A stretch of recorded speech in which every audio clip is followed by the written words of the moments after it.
Hi, my name is Oscar and I'm not a lawyer. Today we're going to discuss the February 2024 visa bulletin that just came out.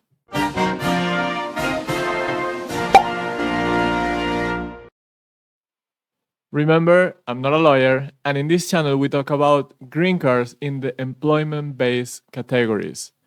I say this because if you are looking to find out what happens with family-based green card categories in the visa bulletin, we're not going to cover that in today's video, so you can move on. I'm not going to waste your time, okay? In this channel, we specifically cover NIW, EB2 NIW, or EB1A. Those two categories in the employment-based green card categories allows you to file your own green card without a company sponsoring you. That means that you don't need to have a job offer, a company that is backing you up, and you can even do it without a lawyer if you choose to do so and save a little bit of money. But enough of talk, and let's get moving to our topic today. How do you get to the visa bulletin, the visa bulletin that just came out, for example? What I do is I just put in Google visa bulletin, and usually the first link, just verify that it's a .gov link from the US Department of State, and you click on that and you will see this blue website. On the left side, you will find the current month. Right now we are in January 2024. And on the right side, you will see the next month, in this case, February 2024. They release the next month at some point in the current month.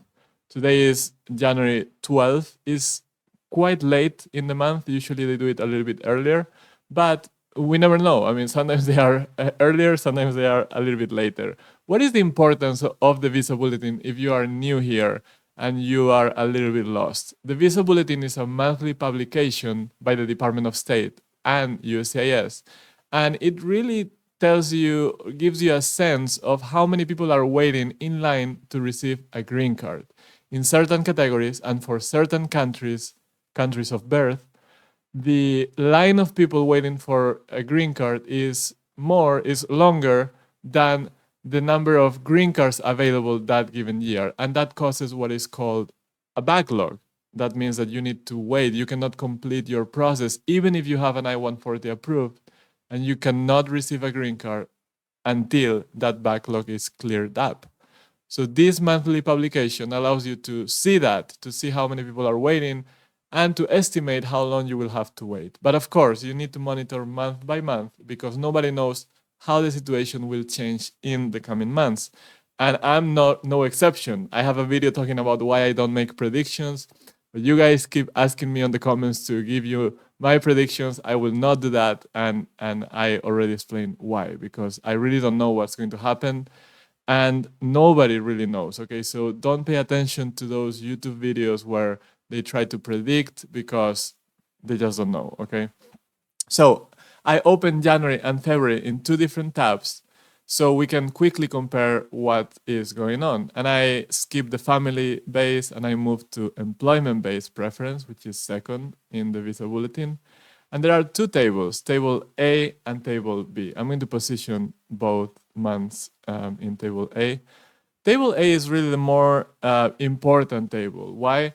Because it dictates, no matter if you are abroad and you are hoping to do consular processing, or you are in the US and you are planning on adjustment of status, this table dictates if you can do that, if you can complete that part of the process. Again, no matter if you're abroad or if you're in the US, this table A will tell you if a visa number is available to you in the month of the visa bulletin.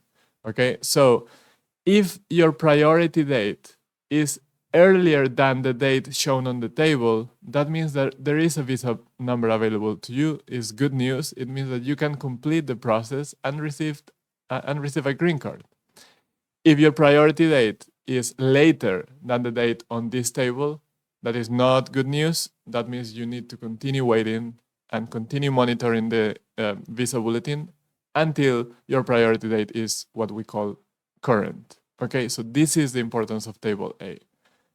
Table B is also important, especially for those that are in the US, because it really tells you if you can file an adjustment of status. File an adjustment of status. Doesn't mean completing an adjustment of status. To complete it, you need to go by table A. But it may let you do your adjustment of status filing, file an I-485, and with that, you may be able to get temporary EAD cards for work or travel documents to go outside the country, visit your family, and return to the US. So with that context in mind, let's start with Table A. Table A, for January, we saw that EB1 was current. EB1 is typically current because it's the highest standard, it's more difficult to get an approval for EB1, and that means that there's more visa numbers available. So right now, all countries except China and India are current, which means that they can immediately complete the second part of the process, okay? So what happens in February? For EB1, the situation is exactly the same, including China and India. China and India had a date of July 2022 and September 2020, respectively. And in February, they still have the same dates. So that means that China has a little bit more than a year of wait, and India has a little bit over 3 years of wait, okay? So still, we are monitoring India because I do expect that at some point this year, the dates will continue moving forward and that backlog will hopefully be reduced, but I cannot promise anything, okay? So second category is EB2, where we find EB2 NIW. If you are filing for NIW, this is your row. You need to pay attention to this row, okay? So in January, we had a date of November 2022. So that's a bit, that's 14 months of wait time, of backlog. And what happened in February is that it moved to the 15th of November. So it advanced 15 days only. This is not really great news. 15 days is less than a month. I usually consider a movement forward of 1 month as neutral news because we went from January to February, 1 month has passed. So if we want things to remain stable, we need the visa bulletin at least moving 1 month forward, okay? So that's like no change. If it moves less than 1 month, like in this situation where it moved 15 days, that means that the backlog is increasing. A little bit, not a lot, but it is increasing. We are not going towards the right direction. Again, we are not in a change of quarter month, so that may be related to that, but still, I have to tell you the truth, this is not the best news I could give you, okay? So 15th November 2022, let's see what happens for China and India. China and India had 2020 and 2012 as dates on the visa bulletin. That has not changed in February, okay? So no change at all. At the end of this video, I will show you a spreadsheet where I monitor the visa bulletin so you can see in a graphic way what is the trend, what can you expect moving forward if the trend continues, okay? So let's stay tuned for that last part of my video. And of course, if you are interested in NIW or EB1A, take a look at my websites. Here on the left side, you have my eb1greencard.info website. On the right side, eb2niw.info. In those websites, I have a lot of resources for do-it-yourself petitioners like you and me. Okay, I have a lot of articles you can read. I have sample petitions. And above all, I have my courses that you can go and take. The courses are designed especially for someone like you that is hoping to do this without lawyers. So it will cover everything from the introduction to the category, the requirements, how to fulfill those requirements, how to put together the documents, cover letter, petition cover letter, recommendation letters, professional plans. You can submit questions in each of the lessons. And for NIW, once a month, we meet and have a live session where you can also ask me directly in video the questions you may have. So take a look at that. I don't want to spend more time with the advertisement, but take a look at the courses because, trust me, this is the best resource you can find out there for do-it-yourself petitioners. Okay, let's take a look now at the Table B. Table B is not as important, I always say that, but it is important, especially if you are doing an adjustment of status. So let's see what Table B says.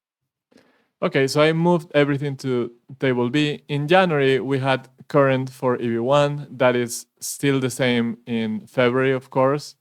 And for China and India in EB1, no change has happened. We see January 2023 for China, January 2021 for India, and exactly the same dates for those as well in February. So let's see what happens for EB2. Again, EB2 comprises EB2 NIW.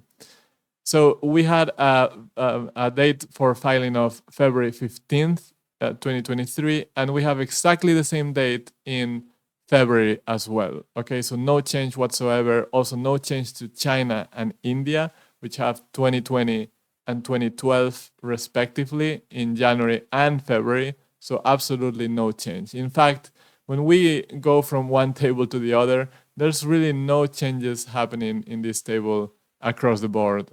Is an identical table. Now the question is, for February, what table do you have to use if you are wishing to file an adjustment of status form I-485? Do you have to file based on table A or on table B? This changes month to month, and you need to check each month what table you are supposed to use. And to do that, you have this link here. So you click on this link, it will warn you that you will leave the website because you're going to USAS. And here you have the adjustment of status filing charts. You have the current month, but we are interested in the next month adjustment of status. We go to employment-based preference filing, and we see that for all employment-based, you must use dates for filing in February 2024. Dates for filing is table B, whereas table A is called final action dates. For adjustment of status applicants, the most beneficial table is table B because it has more beneficial dates. So you can file your adjustment of status earlier. That doesn't mean that you will complete the process of adjustment of status earlier. It means that you can file it sooner. And by filing it sooner, you are able to also apply for a temporary EAD card and also a travel document. So it does have benefits. If you can file based on the visa bulletin, do it.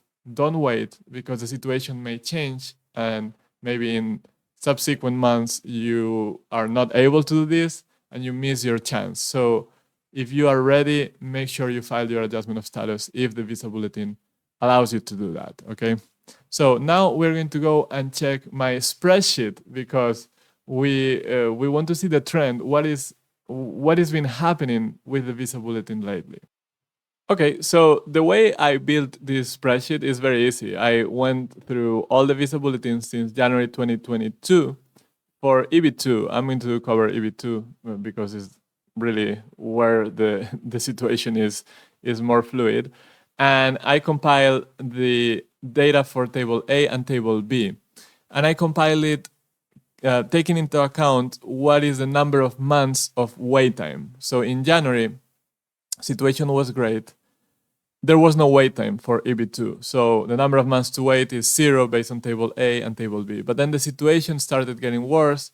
And so I started compiling the number of months that basically that backlog accounts for, okay? So with that, we have table A, table B, and then I also check what table, for those of you who want to file an adjustment of status, what table you have to use in that particular month. And that is the yellow color here. So from January to March 2023, people could use table B. Then in April, they switched to table A. And then again in October, went back to table B when the fiscal year changed.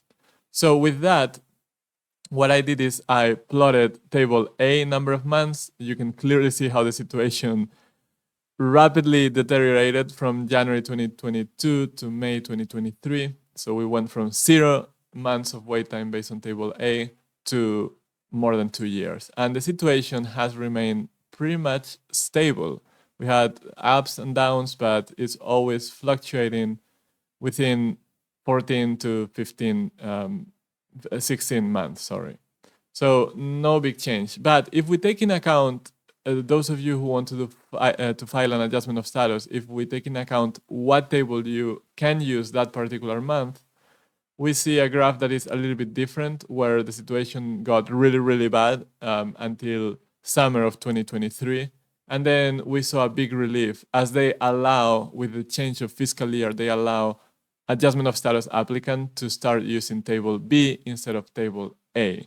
Okay, now the situation is starting to creep up, and I do expect that soon they will, probably next month or the following, they will probably go back to table A, and we're going to see a spike. Okay, so we are going to follow what this graph says, table A. Okay, so as you can see, the situation is not getting worse or better. That in itself is not great news, because the situation is already not great. You have more than a year of wait time since you file an I-140, and you get a priority date until you are able to complete your green card process. So I wish the situation starts getting better and we see that graph start to decline. And for that to happen, really, demand has to go down, and I'm not seeing that demand is going down anytime soon, or Congress should take action and increase the number of green cards that they issue every year. I find that extremely unlikely, as I said in my video for my 2024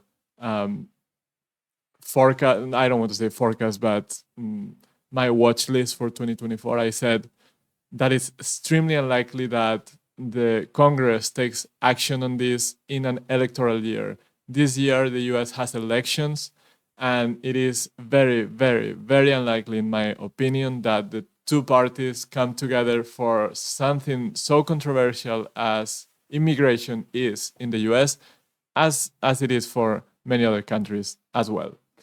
Anyway, I hope you enjoyed this video. I hope you learned something today, and I will see you in the next video talking about EB2 NIW and EB1A green cards. Until then, good luck in your green card journey.